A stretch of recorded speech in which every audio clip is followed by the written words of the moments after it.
નમસ્કાર વિદ્યાર્થી મિત્રો, આજે આપણે TYPSCના બોટની સબ્જેક્ટના પેપર નંબર CC બોટ 313નો અભ્યાસ કરીશું. એની અંદર આપણે અગાઉના લેક્ચર્સની અંદર પ્રકાશની વનસ્પતિ પર જે અસરો જે છે એનો અભ્યાસ કરી રહ્યા છીએ. એની અંદર આપણે અગાઉના લેક્ચર્સની અંદર અસરો જોઈ વનસ્પતિ પર, જેમ કે નીલરસ સર્જન છે, નીલકણની સંખ્યા તથા હલનચલન છે, મધ્યપર્ણનું ભિન્નન તથા પર્ણનો આકાર છે, વાયુતંત્રનું નિયમન છે, ઉત્સ્વેદન પર અસર છે, પ્રકાશાનુવર્તન છે, બીજાંકુરણ છે. તો આટલી અસરોનો આપણે અભ્યાસ કરી ચૂક્યા. હજુ આપણે 3 અસરોનો અભ્યાસ કરવાનો બાકી છે. એક છે પ્રકાશની પ્રકાશ સંશ્લેષણ પર અસર, બીજું છે નિર્જલ કે શુષ્ક વજન પર અસર, અને ત્રીજી જે અસર છે એ છે પ્રકાશ અવધિ. તો હવે આપણે અભ્યાસ કરીએ પ્રકાશની વનસ્પતિ પર અસરોની. એમાં જોઈએ પ્રકાશ સંશ્લેષણ પર અસર. હવે પ્રકાશ શબ્દ પરથી જ ખબર પડી જાય છે કે પ્રકાશની પ્રકાશ સંશ્લેષણ પર અસરનો આપણે અભ્યાસ કરવાનો છે. પ્રકાશ સંશ્લેષણ પર પ્રકાશની અસર છે એમ કહેવું બિનજરૂરી છે. બરાબર, કે પ્રકાશ સંશ્લેષણ પર પ્રકાશની અસર છે એમ કહેવું બિનજરૂરી છે, કેમ કે આપણને ખબર જ છે કે કહેવાની જરૂર છે જ નહીં. બરાબર, કે પ્રકાશ સંશ્લેષણની ક્રિયા જે છે એ પ્રકાશ વિના શક્ય છે જ નહીં. સંપૂર્ણ સજીવ સૃષ્ટિ માટેની શક્તિનો સ્ત્રોત પ્રકાશ છે. હવે આપણને ખબર છે કે જે સંપૂર્ણ સજીવ સૃષ્ટિ છે, જે આખી સજીવ સૃષ્ટિ જે છે એની પર પ્રકાશ જે છે એ શક્તિનો મહત્વનો સ્ત્રોત છે. એ આપણે બધા જાણીએ છીએ કે પ્રકાશ જે છે એ સંપૂર્ણ સજીવ સૃષ્ટિ માટે શક્તિનો સ્ત્રોત છે. બરાબર, જો પ્રકાશ ના હોય તો પ્રકાશ સંશ્લેષણ થશે નહીં. પ્રકાશ સંશ્લેષણ થશે નહીં એટલે વનસ્પતિઓ ખોરાક બનાવશે નહીં. વનસ્પતિઓ ખોરાક નહીં મેળવે, બરાબર, તો એમનું જીવન પણ અશક્ય છે. અને એના આધારે જીવતા બધા જ સજીવો માટે શું છે કે પ્રકાશ એ ખૂબ જરૂરી છે. પ્રકાશ સંશ્લેષણ દ્વારા સૂર્યની પ્રકાશ શક્તિ કાર્બોદિત પદાર્થોની રાસાયણિક શક્તિમાં ફેરવાય છે. પ્રકાશ સંશ્લેષણ દ્વારા સૂર્યની પ્રકાશ શક્તિ કાર્બોદિત પદાર્થોની રાસાયણિક શક્તિમાં ફેરવાય છે.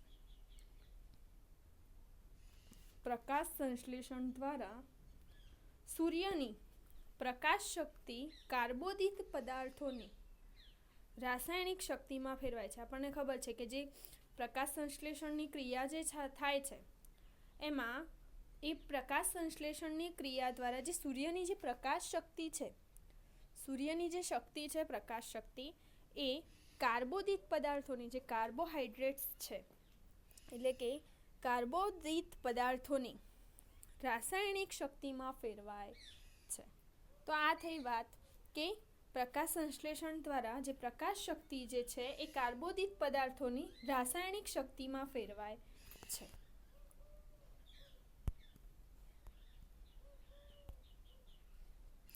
પ્રકાશનું પ્રમાણ, પ્રકાશના કિરણોનો પ્રકાર તથા પ્રકાશની કલાવિધિ પ્રકાશ સંશ્લેષણ પર નિશ્ચિત અસર પહોંચાડે છે.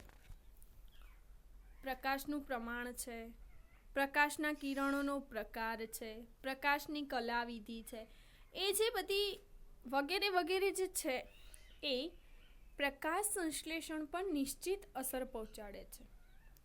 પ્રકાશનું પ્રમાણ, પ્રકાશના કિરણોનો પ્રકાર તથા પ્રકાશની કલાવિધિ પ્રકાશ સંશ્લેષણ પર નિશ્ચિત અસર પહોંચાડે છે.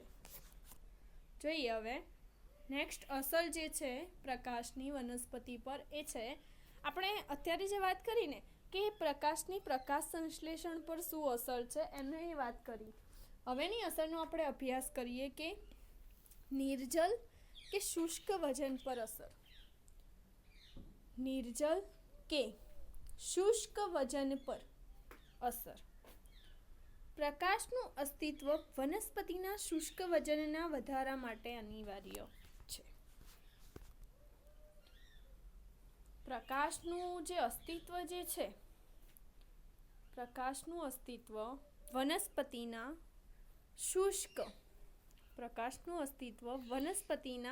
શુષ્ક વજનના વધારા માટે અનિવાર્ય છે. કે જે પ્રકાશનું અસ્તિત્વ જે છે એ વનસ્પતિના શુષ્ક વજનના વધારા માટે અનિવાર્ય છે. હવે જોઈએ, આ થઈ બે અસરોની વાત, પ્રકાશ સંશ્લેષણ પર અસર અને નિર્જલ કે શુષ્ક વજન પર અસર. જોઈએ હવે પ્રકાશ અવધિ. જે અસર છે એ છે પ્રકાશ અવધિ. સૂર્યોદયથી સૂર્યાસ્ત સુધીના સમયનો એટલે કે દિવસની લંબાઈને પ્રકાશ અવધિ અથવા ફોટો પીરિયડ કહે છે. હવે આપણે જે અસર છે કે પ્રકાશ અવધિ એને સમજવાની છે. તો સૂર્યોદયથી સૂર્યાસ્ત સુધીનો સમય એટલે પ્રકાશ અવધિ, અથવા તો એવું કહી શકાય કે દિવસની લંબાઈને પ્રકાશ અવધિ કહેવાય છે. પહેલાં તો તમારે ટર્મ પ્રકાશ અવધિ સમજવો ખૂબ જરૂરી છે કે પ્રકાશ અવધિ એટલે શું. તો સૂર્યોદયથી સૂર્યાસ્ત સુધીના સમયને એટલે કે દિવસની લંબાઈને પ્રકાશ અવધિ તરીકે ઓળખાય છે. બરાબર, જ્યાં સુધી પ્રકાશ હાજર હોય છે, એટલે કે સૂર્યોદયથી સૂર્યાસ્ત સુધીના સમયને એટલે કે દિવસની લંબાઈને પ્રકાશ અવધિ અથવા ફોટો પીરિયડ કહે છે. ન્યૂનતમ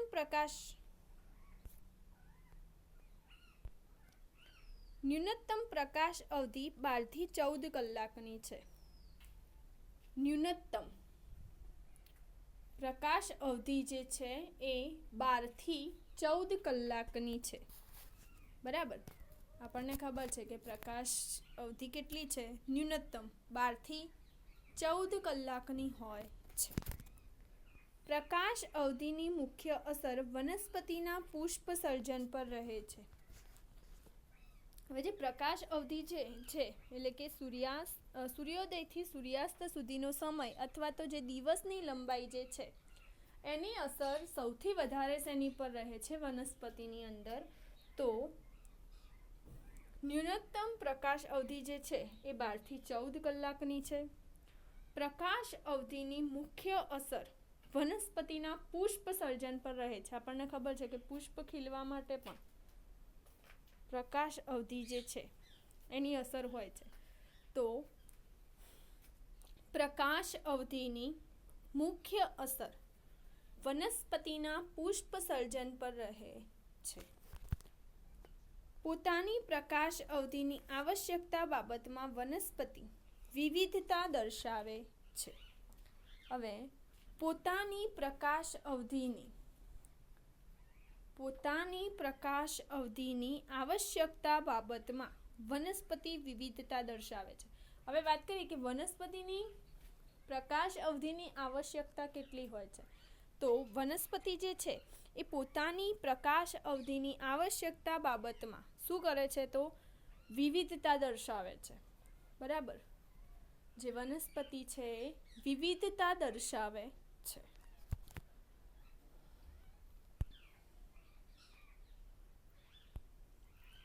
કેટલીક વનસ્પતિ લાંબી પ્રકાશ અવધિ મળતા પુષ્પ સર્જન કરે છે. આવા છોડ દીર્ઘ દિવસ છોડ કહેવાય છે. હવે લોંગ ડે પ્લાન્ટ્સ અને શોર્ટ ડે પ્લાન્ટ્સ એટલે શું? તો કેટલીક વનસ્પતિ લાંબી પ્રકાશ અવધિ મળતા પુષ્પ સર્જન કરે છે. એટલે કે અમુક વનસ્પતિ એવી છે કે એને પ્રકાશ અવધિ લાંબી જરૂર પડે છે, એટલે કે વધારે સૂર્યપ્રકાશની પુષ્પ સર્જન માટે જરૂર પડે છે પ્રકાશ અવધિની. તો કેટલીક વનસ્પતિ લાંબી પ્રકાશ અવધિ મળતા પુષ્પ સર્જન કરે છે. આવા છોડ દીર્ઘ દિવસ છોડ એટલે કે લોંગ ડે પ્લાન્ટ્સ કહેવાય છે. તો કેટલીક વનસ્પતિ લાંબી પ્રકાશ અવધિ મળતા પુષ્પ સર્જન કરે છે. આવા છોડ દીર્ઘ દિવસ છોડ કહેવાય છે. પડી ખબર? તો કેટલીક વનસ્પતિ લાંબી પ્રકાશ અવધિ મળતા પુષ્પ સર્જન કરે છે. આવા છોડ દીર્ઘ દિવસ છોડ કહેવાય છે. ટૂંકી પ્રકાશ અવધિ મળતા પુષ્પ સર્જન કરતી વનસ્પતિને લઘુ દિવસી છોડ કહેવાય છે, એટલે કે શોર્ટ ડે પ્લાન્ટ્સ કહેવાય છે. હવે એક વસ્તુ સમજી લો, difference between long day plants and short day plants. બરાબર? Difference between long day plants and short day plants. તો જે વનસ્પતિ જે છે, કેટલીક વનસ્પતિ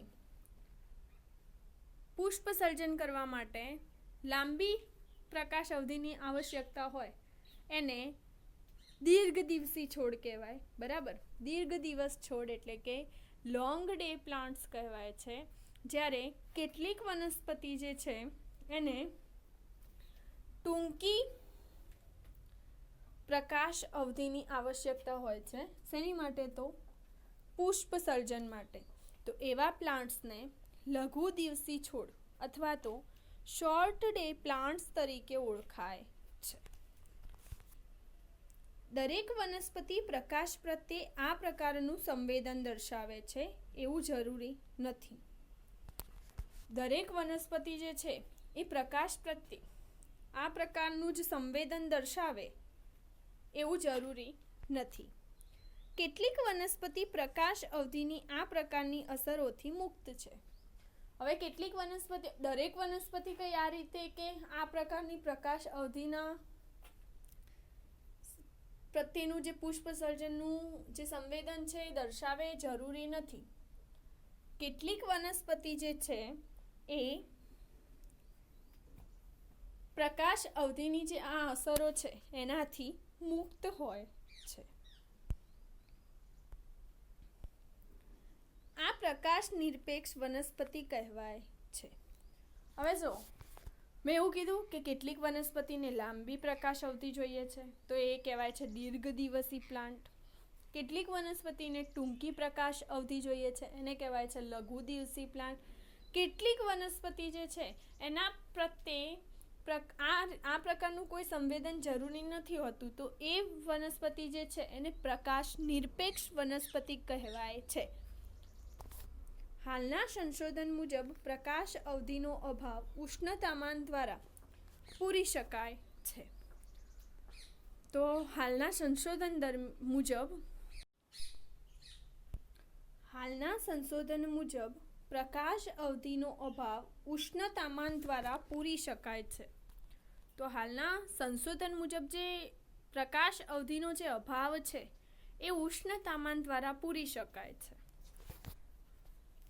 દરેક વનસ્પતિને પુષ્પ સર્જન શરૂ કરવા માટે અમુક પ્રકાશ સમયની આવશ્યકતા રહે છે. દરેક વનસ્પતિને પુષ્પ સર્જન કરવા માટે અમુક પ્રકાશ સમયની આવશ્યકતા રહે છે. આ આંકમાં ઉષ્ણતામાનનો પણ સમાવેશ થાય છે. જે દરેક વનસ્પતિ જે હોય છે એને પુષ્પ સર્જન કરવા માટે અમુક પ્રકાશ સમયની આવશ્યકતા રહે છે અને આ આંકમાં ઉષ્ણતામાનનો પણ સમાવેશ થાય છે. ચીનોએ આને પુષ્ટિ આપી. આ આંકને ફોટોથર્મલ ક્વોન્ટમ કહે છે. હવે જે ચીનોએ હતા એમણે આ વાતને પુષ્ટિ આપી. કઈ? કે દરેક વનસ્પતિને પુષ્પ સર્જન કરવા માટે અમુક પ્રકાશ સમયની આવશ્યકતા રહે છે. આ આંકમાં ઉષ્ણતામાનનો પણ સમાવેશ થાય છે. કે એમાં શેનો સમાવેશ થાય છે? તો ઉષ્ણતામાનનો પણ સમાવેશ થાય છે. ચીનોએ આને પુષ્ટિ આપી અને આ આંકને ફોટોથર્મલ ક્વોન્ટમ કહેવાય છે. આ આંકને શું કહેવાય છે? તો ફોટોથર્મલ ક્વોન્ટમ કહેવાય છે. આમ પ્રકાશ અવધિની જરૂરિયાતમાં ઉષ્ણતામાનના વધારાથી ઘટાડો થાય છે. એટલે કે જે પ્રકાશ અવધિની જે જરૂરિયાત હોય છે, બરાબર, કે જરૂરિયાત વધારે હોય છે, બરાબર, પણ એમાં ઉષ્ણતામાનનો વધારો થાય તો એ જરૂરિયાતમાં શું જોવા મળે છે? ઘટાડો જોવા મળે છે. બરાબર, કે પ્રકાશ અવધિની જરૂરિયાતમાં ઉષ્ણતામાનમાં વધારાથી ઘટાડો થાય છે. વળી પ્રકાશ અવધિની લંબાઈ કરતાં તેને અનુસરતી અંધકાર અવધિ અગત્યની છે એવું પણ દર્શાવાયું છે. તો વળી પ્રકાશ અવધિની જે લંબાઈ હોય છે, બરાબર, કે પ્રકાશ અવધિની લંબાઈ કરતાં તેને અનુસરતી અંધકાર અવધિ અગત્યની છે. કે જે પ્રકાશ અવધિને અનુસરતી જે અંધકાર અવધિ છે એ પણ કેવી છે? જરૂરી છે. જે પાકમાં વનસ્પતિના વાનસ્પતિક અંગોની અગત્ય વધુ હોય છે, જેમ કે શેરડી તથા તમાકુના પાક, તે વાદળછાયા વાતાવરણમાં વધુ સારો ફાલ આપે છે. ફળ તથા બીજની દ્રષ્ટિએ અગત્યના પાક સ્વચ્છ પ્રકાશમય વાતાવરણમાં વધુ સારા થાય છે. જે પાકમાં વનસ્પતિના વાનસ્પતિક અંગોની અગત્ય વધુ હોય, જેમ કે શેરડી છે તથા તમાકુના પાન છે, એમાં શું હોય છે કે આખા જે વાનસ્પતિક અંગો જે હોય છે એ અગત્યના હોય છે. તો એમાં એ વાતાવરણ જે વાદળછાયા વાતાવરણમાં વધુ સારો ફાલ આપે છે. ફળ તથા બીજની દ્રષ્ટિએ અગત્યના પાક સ્વચ્છ પ્રકાશમય વાતાવરણમાં વધુ સારા થાય છે. જોઈએ, દરેક વનસ્પતિને પોતાની નિશ્ચિત પ્રકાશ આવશ્યકતા હોય છે અને જો બીજા પરિબળ સીમિત ન બને તો આ પ્રકાશ વિસ્તારમાં તે સૌથી સારી રીતે વિકસી શકે છે. હવે જે દરેક વનસ્પતિ જે હોય છે, દરેક વનસ્પતિને પોતાની નિશ્ચિત પ્રકાશ આવશ્યકતા હોય છે. બરાબર, કે દરેક વનસ્પતિને પોતાની નિશ્ચિત પ્રકાશ આવશ્યકતા હોય છે અને જો બીજા પરિબળ સીમિત ના હોય બને, બરાબર, પ્રકાશ તો જરૂરી છે જ, પણ એના સિવાય જો બીજા પરિબળ સીમિત ન બને તો આ પ્રકાશ વિસ્તારમાં તે સૌથી સારી રીતે વિકસી શકે છે. બરાબર, કે એને નિશ્ચિત પૂરતા પ્રમાણમાં જે પ્રકાશની આવશ્યકતા હોય છે મળી રહે છે, તો અગર બીજા પરિબળ એને સીમિત ન હોય તો પણ એ પ્રકાશ વિસ્તારમાં એ સૌથી સારી રીતે વિકસી શકે છે. આ મુજબ વનસ્પતિને પ્રકાશ ચાહક તથા છાયા ચાહક એવા પ્રકારોમાં વહેંચી શકાય છે. તો આ રીતે જે વનસ્પતિઓ જે છે એમણે પ્રકાશ ચાહક તથા છાયા ચાહક એવા પ્રકારોમાં વહેંચી શકાય છે. એટલે કે પ્રકાશ ચાહક વનસ્પતિઓ અને છાયા ચાહક વનસ્પતિઓમાં વહેંચી શકાય છે.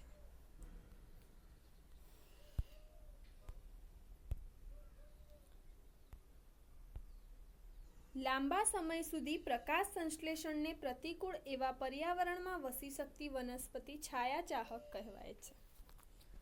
હવે લાંબા સમય સુધી પ્રકાશ સંશ્લેષણને પ્રતિકૂળ, પ્રકાશ સંશ્લેષણને અનુકૂળ ન હોય, બરાબર, પ્રતિકૂળ એવા પર્યાવરણમાં વસી શકતી વનસ્પતિને છાયા ચાહક કહેવાય છે. એટલે કે જ્યાં આગળ પ્રકાશ સંશ્લેષણ જે છે એને અવરોધ પહોંચતો હોય, અથવા તો એવું કહી શકીએ કે પ્રકાશ સંશ્લેષણને પ્રતિકૂળ એવા પર્યાવરણમાં વસી શકતી વનસ્પતિને છાયા ચાહક વનસ્પતિ કહેવાય છે. આ પ્રતિકૂળ પર્યાવરણમાં નાઇટ્રોજનની અછત પણ અગત્યનો ભાગ ભજવે છે.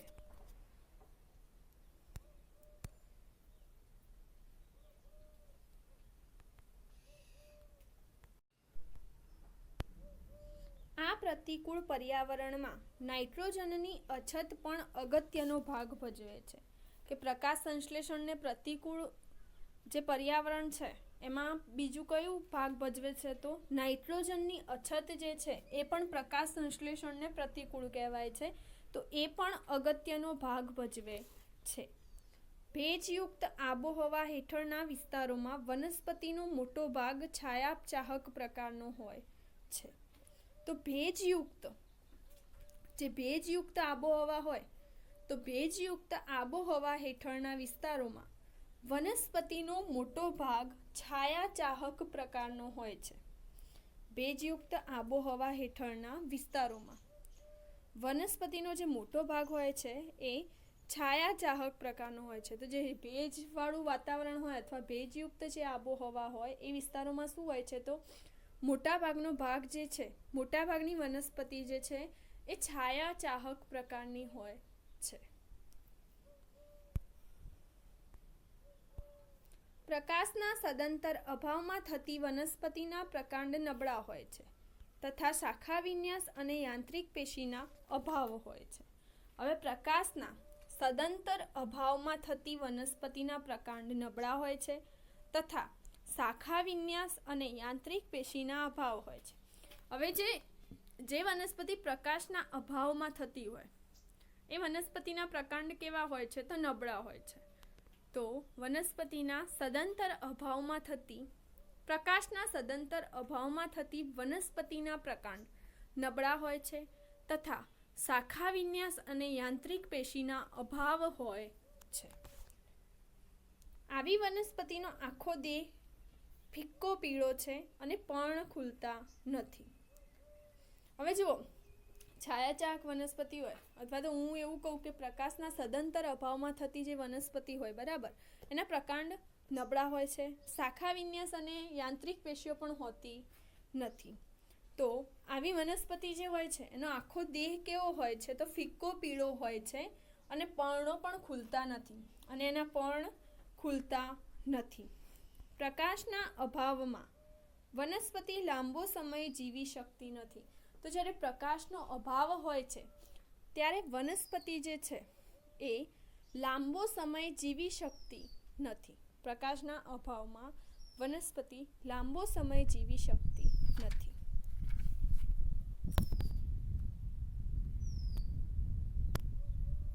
તો આજના લેક્ચરમાં આપણે આટલે સુધી અભ્યાસ કરીએ છીએ. Thank you.